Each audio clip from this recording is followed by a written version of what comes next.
diagnosis here. So the 58% you described was the boozy. When you described 58% earlier, Yes. and you said that was That was the Netanyahu. total. It was 58%. To the right camp.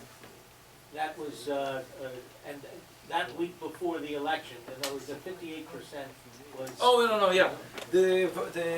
What I described was a questionnaire that was like a poll about who should be, in your opinion, Yeah. the prime minister, or who will be, in your opinion, the prime minister, and that's another question. Yeah. And it said 58% Netanyahu and 40-something% Bougie, and it was a drop from 60-something to 58. Okay. All And right. Netanyahu said, not low enough. I want me to show lower, like I'm the Yeah, okay. underdog. Yeah. Yeah. I'm sorry. Okay, initially, when he dissolved the government and called for elections, which was, a few months ago, his rating was much higher, and then in the process of the last several months... Right. And everyone was sure that he made the wrong decision. I don't know what he knows, but maybe even him, because it went down and down and down and down, and he was the reason for the election to start to begin with, to be called to begin with. And everyone said that he probably is very sorry for what he did. So it was unexpected, at least it seemed like it was unexpected that he was going down. Maybe he knew what was happening, is what you're suggesting.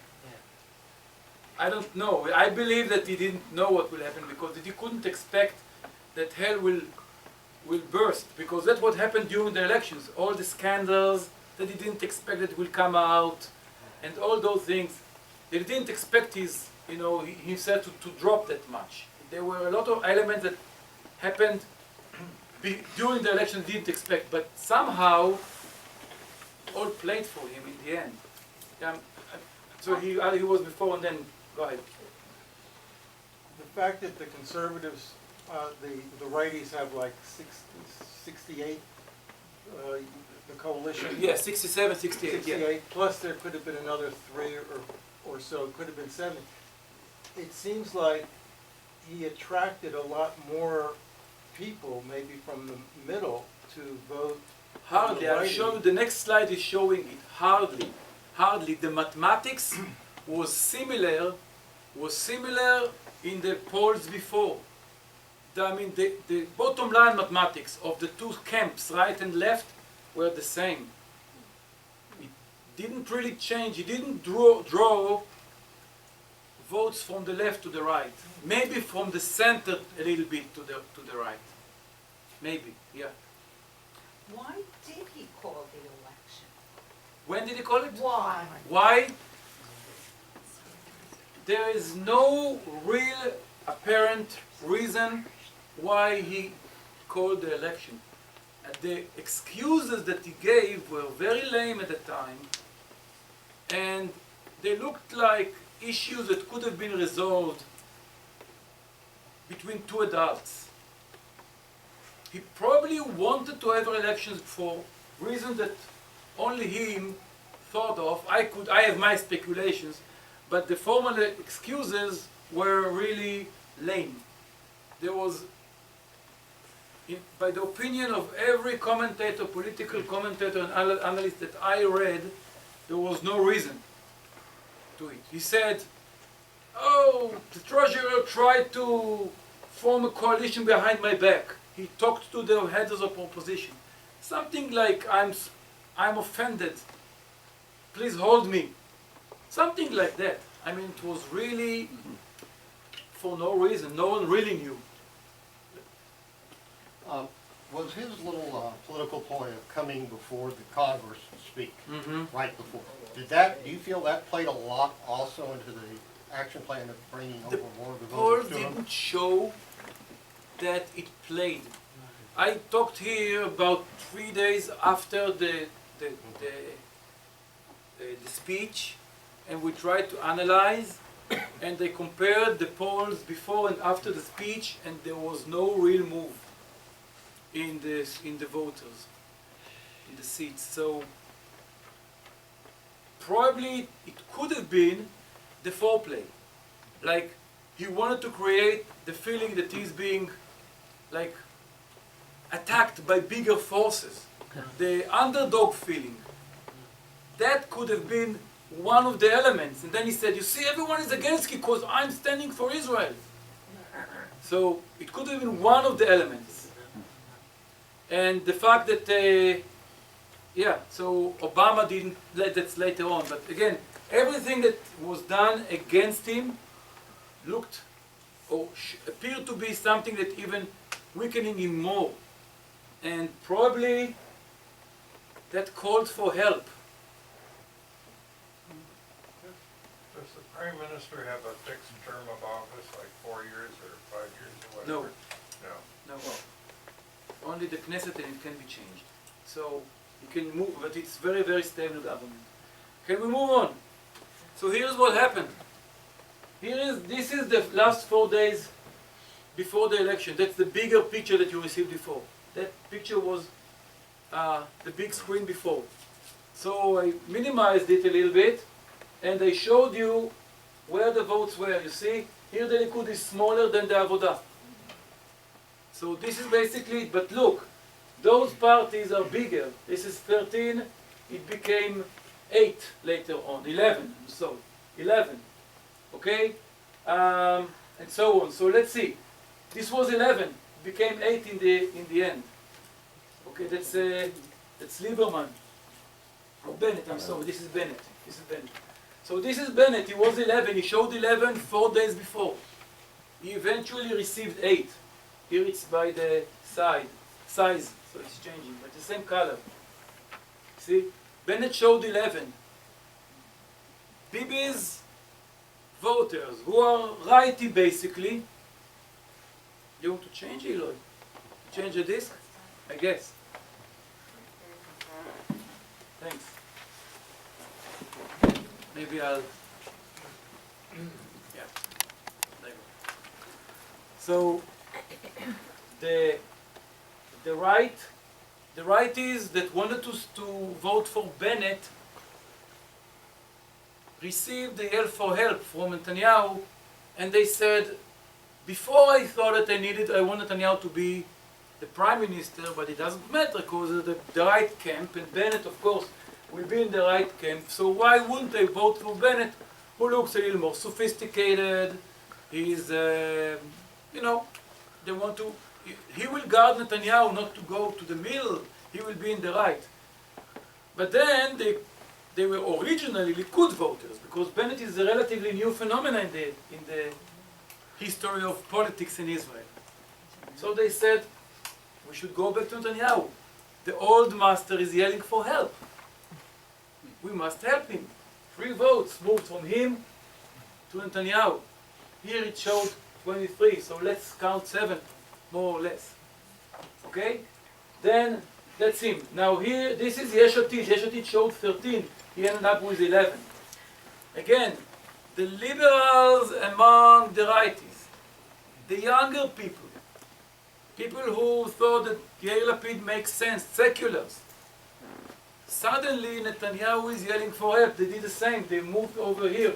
Some of them even moved to Kahlon, they say. And Ishai. That's 3 and something, okay, votes that were thrown to the garbage. Had Netanyahu not done this campaign, Ishai for sure would have passed the mark.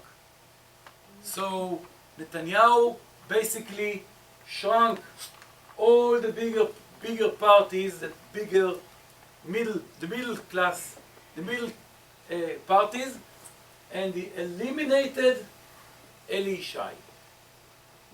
He pulled him down under the threshold.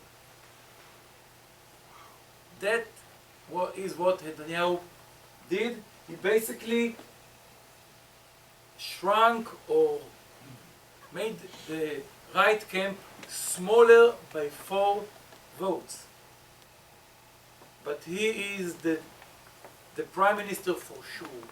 He made sure he is the prime minister. And as you can see, he has 67 votes anyway. He is the one that eliminated him.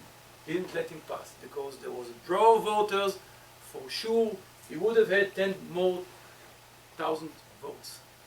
So those 3 plus seats, do they get allocated to somebody else? No, they are being thrown to the garbage. So No, how but do you you still end come up up with with 120. 120 seats then? That's exactly the point. They do it before they,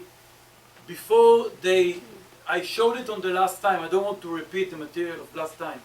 But basically what they do, they see the total voters without regard of what they voted. But they see the total 5 million or 4,200,000 something votes.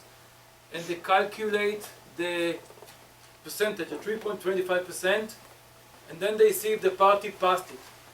So 325 of the total voters.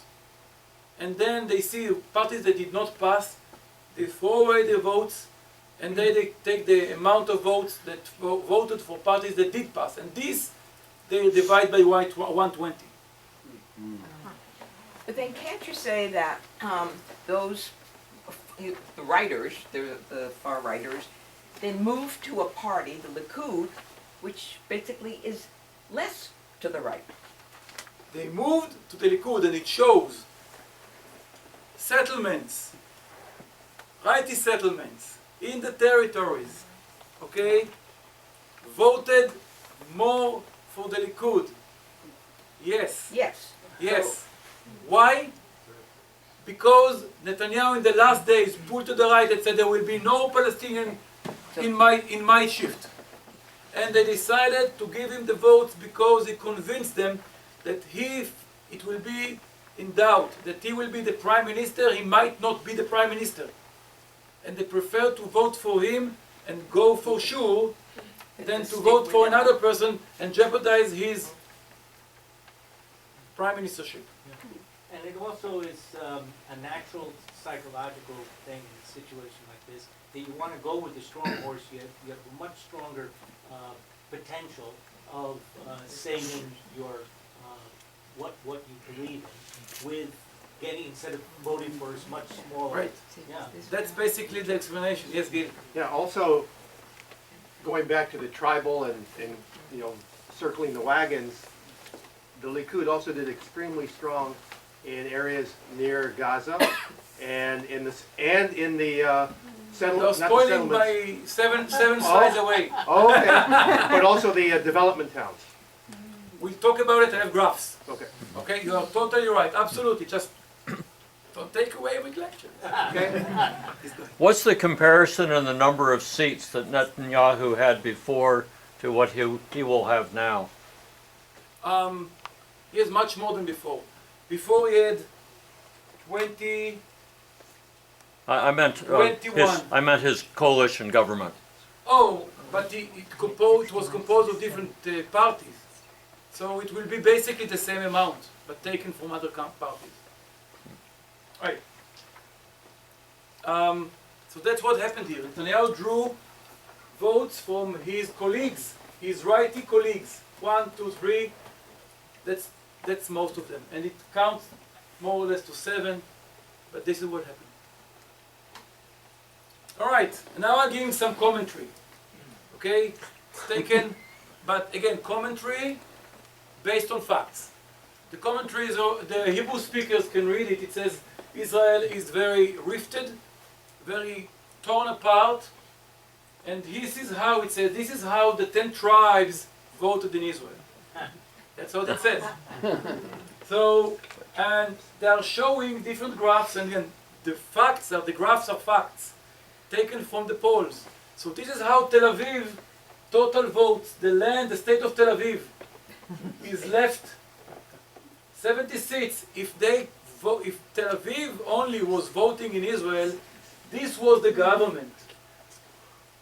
70 votes to the left. Okay, with 34% for the Labour Party, for Bougie. Okay, with 13% for Meretz, the ultra-left guys, okay? And for Yair Lapid, the guy who stayed in the opposition, the yellow bar over there, okay, 11%. And those are the others. So had Tel Aviv voted this way, so if you say, I was in Israel and I visited Tel Aviv, it's completely different, and I sat in the cafe house and I heard what the people are talking, you would probably hear something totally different in Jerusalem. So I'm giving you now the results of the votes. All the next 4 or 5 slides are the results of the votes in different polling places, okay, and are trying to show you how the tribes are voting. So here is Jerusalem state, the state of Jerusalem, right? The right would have taken with a 93 seats government had Jerusalem voted, and was the only voting area in Israel. Likud would have taken 24.2, okay? Likud would have taken 24%, a quarter of it. The ultra-Orthodox Ashkenazis would have taken 21%. Bennett, that's the Shas. Shas would have taken 12%. Bennett would have taken 8%. All righty parties. And the Shai here would have been 4.7%. Remember, the threshold was 3.25. So Nishai would have been getting here maybe 5 seats, maybe more. Big time. And Kachlon would have taken 7%. So basically almost what he got here in this case, a little less. Same with Netanyahu. I mean, Likud also, 24% or so is about what they got. Yes, yes. So let's say, based on what you're saying, what you're pointing, that Jerusalem is a little more representing of Israel than Tel Aviv in politics. Yeah. So we have 2 different populations in Tel Aviv and in Jerusalem, right? And it says here, I'm going to I didn't want to translate it, but I'll translate on the fly. The Hebrew here, I'll translate on the fly.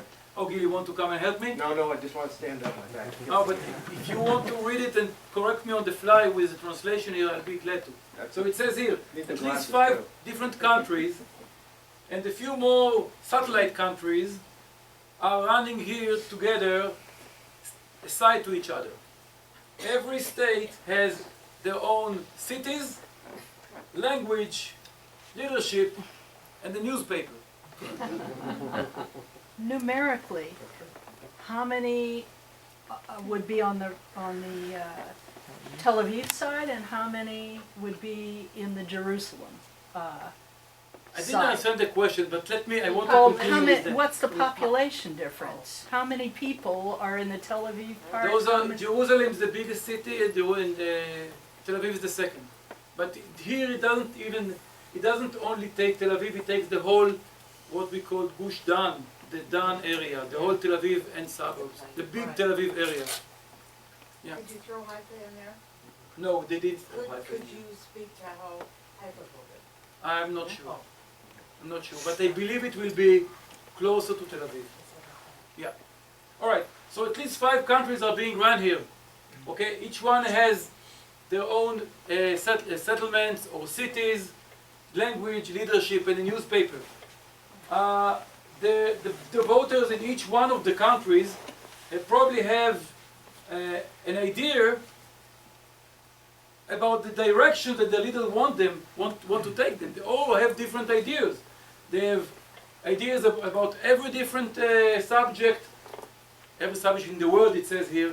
They are angry, and they are getting angry on the government, and they are cheering the government to do different steps, reforms, economics, but all those elements are pushed aside when they go to the voting poll. So all those elements, Netanyahu's scandals, Netanyahu's beautiful wife, everything else is gone when they vote with one note. It's all gone. Okay? So that's basically it. It says here that the connection to the group that you relate to, ethnically, tribal-wise, okay, is the most important, and it will show you in the coming graphs. Here is the top percentile in terms of economy. The richest people. They are basically in three big places. They live in a place called Kfar Shmaryahu near Tel Aviv, Omer in the south, and Savion near Tel Aviv as well. Okay? They all voted Avoda, Lapid, and Meretz, and this is the rest. So you can see that the rich people vote for the left. Okay? 44% of Avoda, 20% of Lapid, and Meretz, and left. This is the rich people. Here are the bottom, the lowest percentile in Israel. They are usually composed of two big populations. Arabs, those are Bedouins, and ultra-Orthodox. Modi'in elite. Modi'in elite is in the territories, in the territories. Okay? So, for the ultra-Orthodox Ashkenazim voted 75% in Modi'in elite. So it has nothing to do with economy. It's the group they relate to. Those people relate to religion. That's it. They vote 75%. On the other hand, in this Arab village, voted 90% for the Arab United list. So here we go. It's not about the economy, sweetie. Let's go about areas that are getting shelled by the Gaza Strip, from Gaza Strip. Here is Nahal Oz, which is a kibbutz. Kibbutz is composed of wealthier people, mostly Ashkenazis, and they are part of the left. They get the same missiles. It's not about, in this case, about the security. It's about where you live. Those people in Sderot, it's a development town. Many years a development town, it doesn't really develop. Those people live together. They work here. They clean their houses, they clean their pools, and they work in the factories that they do. They live in the same area. You said that was Nahal Oz? This is Nahal Oz. No. This is Nahal Oz Oh, voting. I was there this summer, so that's interesting. There we go. Did you think they were liberals? I didn't.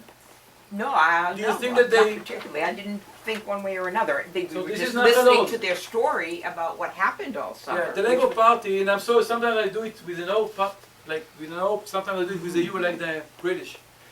So I'm sorry for my, it can't, the way he wrote it in the same minute. So, the Labour Party took 56%, you see, it's like almost, it's what the whole Bibi's coalition received from the whole right. So the Labour Party wouldn't have needed a coalition if they voted for Israel.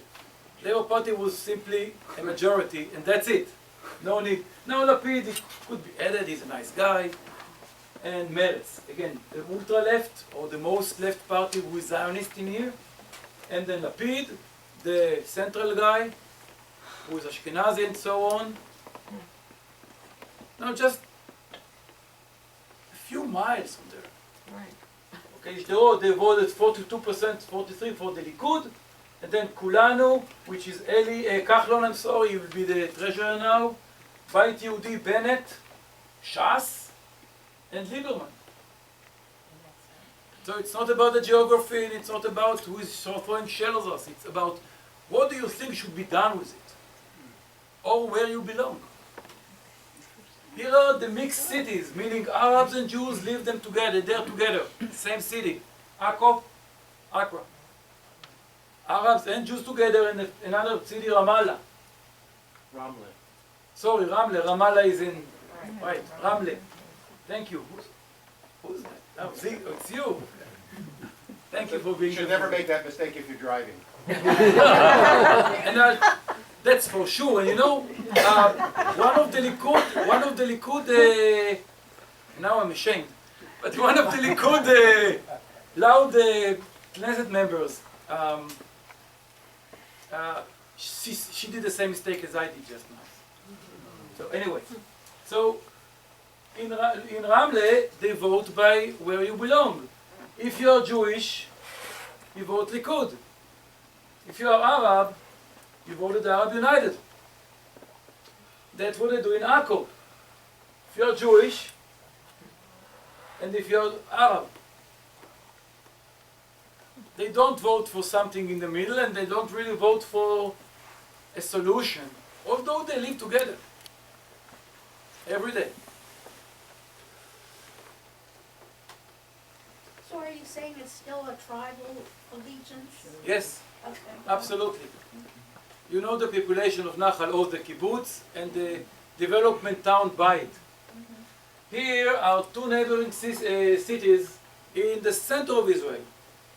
No relation to bombings now. Okay, Caesarea, where the prime minister lives, and the certain president, and Weizmann live there, and a lot of. It's a good place to live at. And the neighboring city, basically they walk here. I told you how, or Akiva. It's just before Tel Aviv, before Netanya. It's very, very close. It's in the center of Israel. And again, you can see the tribal affiliation. Here is the Labour Party, 37%, Yesh Atid, Lapid, and Meretz, and all the rest, and they will probably form a lefty coalition. And Or Akiva, a Likud, 45%. And then Kahlon, treasurer, it's a righty, completely righty government that they would form had they voted in Israel.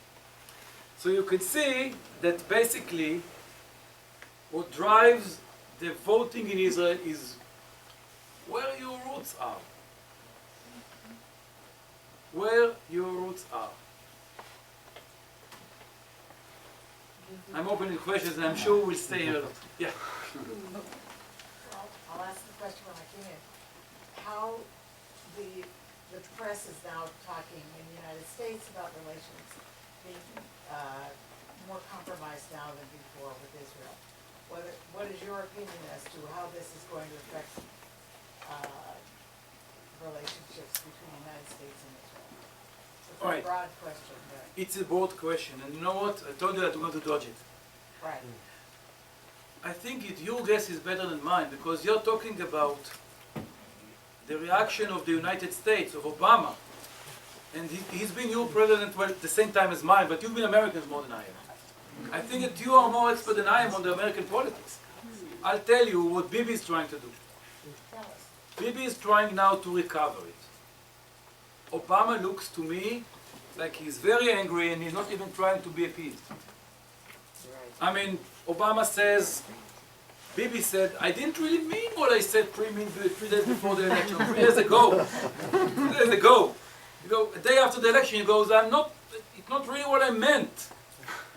Well, he said, not on my shift. If I'm prime minister, that's what the direct translation. He said, if I'm prime minister, there will not be a Palestinian state. 3 days later, he says, Didn't mean it. I didn't mean that. I still committed to two-state solution. However, it is not the time yet, and the situation is different, and I don't see how it may happen. So he's trying to kind of take it back. Obama says, I don't buy it. So again, how it would, I know what Netanyahu wants. Netanyahu wants to eat the cake and have it too. Netanyahu wants to be the prime minister and rehabilitate the situation with America. Will he succeed? It's you two guys. Maybe you are more qualified than I am to answer. But he's already got he's got what he wants. I know, he had this part of the cake. Whether he will have it too, I don't know. But I'd like the original statement that said the translate. Didn't he say under these circumstances? No, it did not include any circumstance. It was clear and cut. It was, No, if I am prime minister, there will not be a Palestinian state. That's what he said. I'd like to go back to the economic question. Do you think Likud is going to pursue any economic changes in Israel? I believe they will. The coalition that we have now, and maybe the best question, the best slide to go back to is this one. Okay? Here is my take of what's happening in Israel in general, and it will also answer your economical question. I'm trying to see, look, this is what it is, right? There's nothing we can do, whatever, no matter what we think, and I wouldn't have voted for, I didn't vote for anyone, but I wouldn't have voted for Netanyahu or for the right camp. But the good thing about a coalition like that is that it's stable, and there is a hand that can be steady. I don't know how Netanyahu will act, but it's a stable coalition. They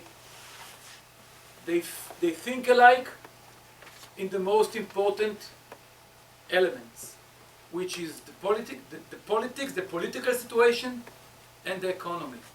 In terms of politics, they are all righty. No one really wants to have a two-state solution with a two-state solution, and no one really knows how to cope with it, but that's what they want or don't want. Economically, they all see the same. Kahlon, he will be the treasurer in most chances. That's the most chance. He will be the treasurer. All the other elements of the coalition are for the same principles. Look at their constituents and you'll understand. The lower class and the middle class, lower middle class and lower are voting Likud. Okay, most of the higher middle class vote for Lapid. So they are in an uncomfortable situation. Every single month they can't make enough money to make it to the next paycheck. Okay? Arabs are poor and they want the social network. Why not?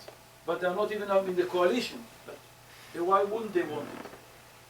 Kahlon will be the treasurer. His voters are righties who are lower middle class. They want, and they vote him for that. Okay? Bennett. Why not? I mean, he's for improving the condition, the situation for the people. They're all for the same. What Kahlon wants to do is to break the monopolies. Sometimes it's duopoles, quadrupoles that are, synchronizing the prices and so on. That's what he wants. He wants to take care of the banks or taking huge fees all the time from everyone. I closed my bank account because for every line they take 10 shekels from you. For every line, everything you do, they take 10 shekels. Not for every line, but they take a shekel, I think, for each line. They are crazy. So they want to break them, and they want to break the bigger monopolies. Why not? Shas, of course, they want they are the ultra-Orthodox Sephardic. They are poor. All ultra-Orthodox are poor. So everyone wants economy to change. But can it? I mean, Until everybody now, wants, there was but- no one direction. Oh, okay. Okay, now the government will go in one direction. They are coherent in the most two important things. Until now, there was always an element in the government that was at least central, if not a little bit more lefty than that. And that destabilized the government. So the government was going right, but there was wasn't really with a steady hand. So the advantage in this situation is that it will be a government that will speak with one voice and will do one hopefully stable direction. Where it will take us, I don't know. I don't know. But if it will be, we'll know where we're going. Didn't ask yet. On your graph earlier, you had blue was the left and red was the It changes sometimes. right. But on I that. didn't have enough time to change all the colors. I tried, but then I saw too many graphs. Okay, Different. but it looked like red was right, red and pink. From what you said previously, it sounds as though the blue is not tribal.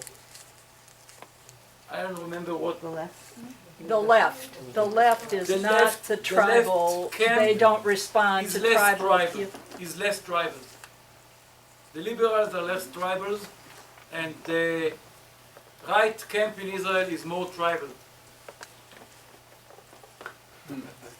I want to ask about the power of the president in all of this.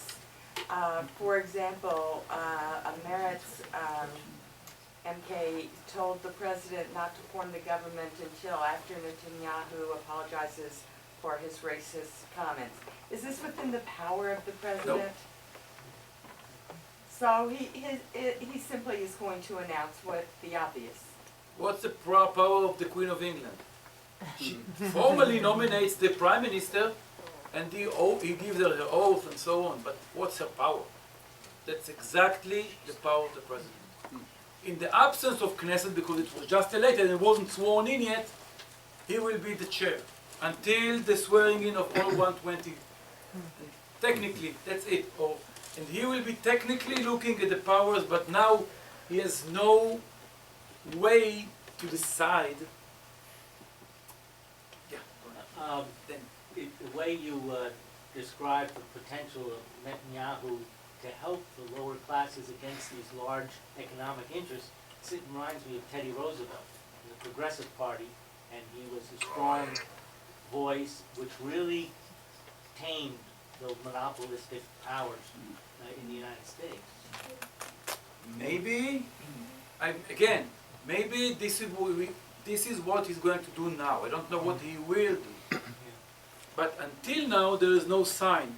Netanyahu, in his nature, is capitalist. Okay, he was the treasurer in the previous government about 10 years ago. Well, not previous, but a few governments back under Sharon. He did not try to act socially. He was the government for the last 9 years, or not for the last, but he has been the prime minister for the last, not the last, again, for 9 years in the past.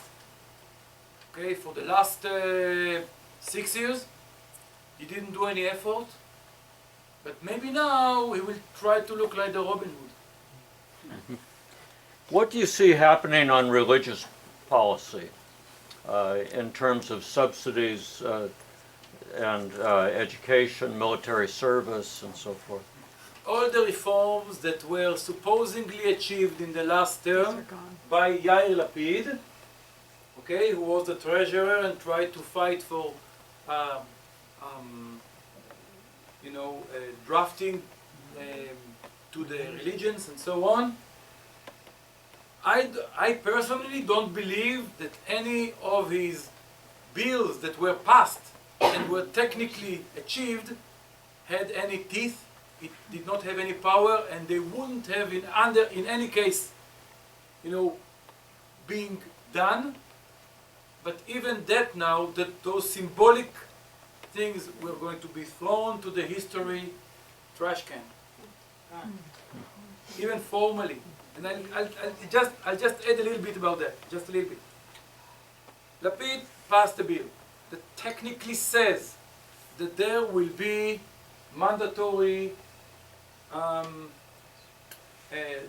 draft, and if people will not draft, it will be criminal, and they'll go to jail. However, it said that it will only start in 5 years, and we all know what's 5 years in politics. And even then it will be subject to the decision of the Minister of Defense. So it basically sterilized everything that it had. So he could have waved with an achievement, all right? I passed the bill, but the bill will, now we know, everyone knew it before, will never actually be active. Looks good. Yeah, my question is, since the opposition basically ran on an economic platform because they didn't really want to touch the Iran issue and stuff like that. It was more of Bibi hasn't, like you said, he hasn't done anything to improve the economy, the price of housing and things like that. If Kahlon is successful in reducing the price of housing and breaking up the monopoly, doesn't that basically undermine any threat that the opposition has of taking power in the foreseeable future? Because they would have taken away their biggest argument, and it's also, isn't it also the second part of that, isn't it really kind of ironic that the Labor Party, the Socialist Party, is the party of the wealthy, and the people who are poor are not part of that constituency? And isn't It is ironic. It is ironic. And to the first part of the question, again, if he will succeed, of course it will take away some of the other parties' argument, of the opposition argument, because, again, their platform is not opposite to Netanyahu's platform now of economy. They all want to, again, the opposition had Bougie been the one that is forming the government, he would allow Kahlon to be the treasurer as well, and Bougie would have been the prime minister of the government that will succeed in doing all those good things that, if they will happen. So again, the Labour Party is not against Netanyahu in the economy field. There's actually an agreement between, I believe, all the parts of the Knesset that this direction of economy is the favorable one. The part of politics that the left camp does not agree with Netanyahu is the political side, is the Arabs' problem. But I want to just promise you, Gil, rest assured, there is no danger in the left coming back to power. No danger. Yeah. So this is a little bit unfair perhaps. I know you worked down in Monterey at the language school. Uh-huh. So do you get a sense of what your students or the other people, I think a lot of them are probably military, Mm-hmm. do you get a sense of what their feeling is? No, they don't understand anything in it. My students, they don't care for anything. I have to teach them everything. I mean, they may have their opinions about America, about the president, about Obamacare, but most of them are very young, around 18. So I don't know how politically formed those kids are. And they came to the military about a year ago, most of them, or less, right after boot camp sometimes. I don't know how their political opinion is formed. But in Israel, they don't ever know about Israel anything. I teach them everything. So These are enlisted men rather than officers? in Hebrew, I have mostly enlisted men, not officers. Okay. Right? Okay, I have two things I want to say. One is when you were talking about the tribal allegiances, which is very interesting to me. And I know you said Likud is less, but that whole region in the Middle East is politically very formed by tribal allegiances. Mhm. And I wonder if this has any impact at all on the tribal allegiances in Israel. I believe there is, because most of the Kurd supporters, or the right supporters, I don't know what to say most, but many of them, originated from Arab countries, North African countries, Middle East countries. I see. Remember who built Israel, who formed Israel, who started Israel? Pioneers from Europe, from Europe, Russia, Poland and so on, Germany, but it was Europe. They formed Israel, and then came the other immigrations in the 50s mainly, end of the 40s, beginning of the 50s, came from Arab countries, North Africa, and so on. So those people came to a country that, in terms of institutions, all the institutions were kind of Western. They didn't know the language, they didn't know how to work with the culture, and they became the social underdog. And they identified with the political party that was the underdog back then, which was the Likud. That's why they support Likud for many years. Also, the Likud shows more, let's call it more national views, and those people are very, very loyal to the country.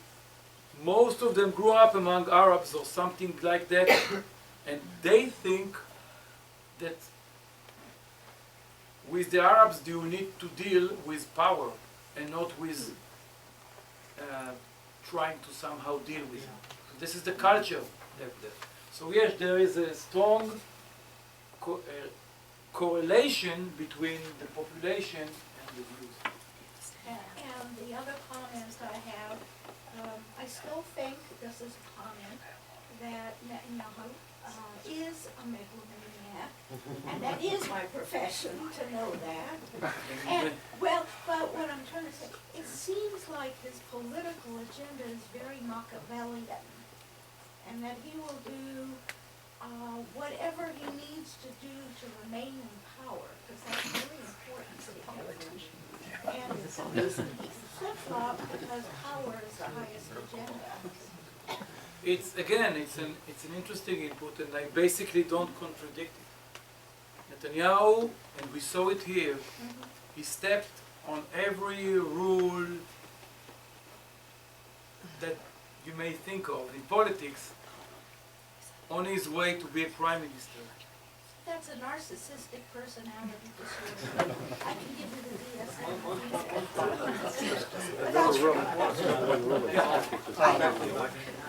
I am no fan of Netanyahu, but he did make the statement talking about, the situation with the two states. Now, the other side has to show their intention to do something. And, I go back and I look at Barak and Omar, who reached out, could have given them everything, and yet they did nothing. And is there really, in your opinion, a sincerity among Abbas and others to really do something to bring about a two-state solution on their end? Are they really interested? I believe they are not interested. That's my opinion. Again, in this aspect, I feel, and this is me. I feel as if the car is going downhill without really a good hand on the controls, on the wheel, and the people came here and just pushed the gas pedal even harder. Because again, I see, and I know Gil may think otherwise, and I'm inviting you to give your opinion, but you know what, honestly, we are now between the Jordan and the Mediterranean, the whole area of Israel, including the territories that are in dispute. There is a if you count the whole population together, it's almost half and half, Jews and Arabs. For how long would Israel be able to, even economically and also morally, hold them under suppress? They will have to give them at some point, maybe not now, in 10, 20, 30, 40, 50 years, They have to give them civilian rights at some point. And because otherwise we will not be a Western country. I mean, it could happen like in Iran, but we won't be a Western country. So at some point we'll have to compromise. Now, in those civilian rights, if we do give them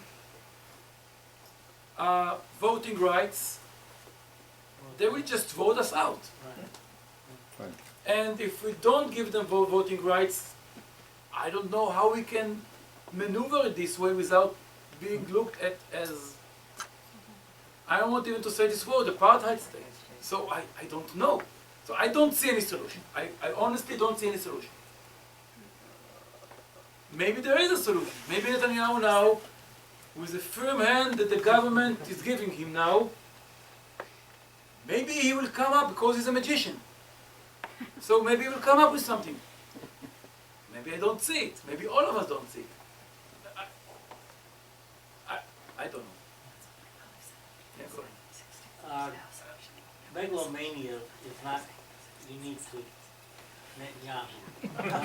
We have a situation, for example, in the United States, when his speech before Congress, where the press, from the New York Times to National Public Radio, they misquoted him horrendously. They said, for example, that he rejects any this was when he said that that he rejected any negotiation regarding the Iran, regarding Iran P5+1 in Iran. When in fact he said repeatedly he just wants a better deal, and yet the media is pursuing the So you're line. saying that the media is Well, I'm saying sure, that you get, that it is unjustified, and it's repeated, and they know for sure, because it's a matter of record, obviously, his speech to Congress. And he didn't say that. He didn't say that he was against any solution with Iran. He kept on repeating, he thinks it's appropriate to have a better solution for both Israel and the world. And so, and there are reasons, I believe, for this biased opinion, in that they didn't, whatever their political agenda is, it wasn't to give Netanyahu a reasonable, fair shake in that matter. And we have that all the time. Back to the question we were talking about before, I read in several places now about a one geographic state, two political state solution. Yes, where the dense Arab populations would be politically self-governing, but within one political, you're not I familiar? didn't really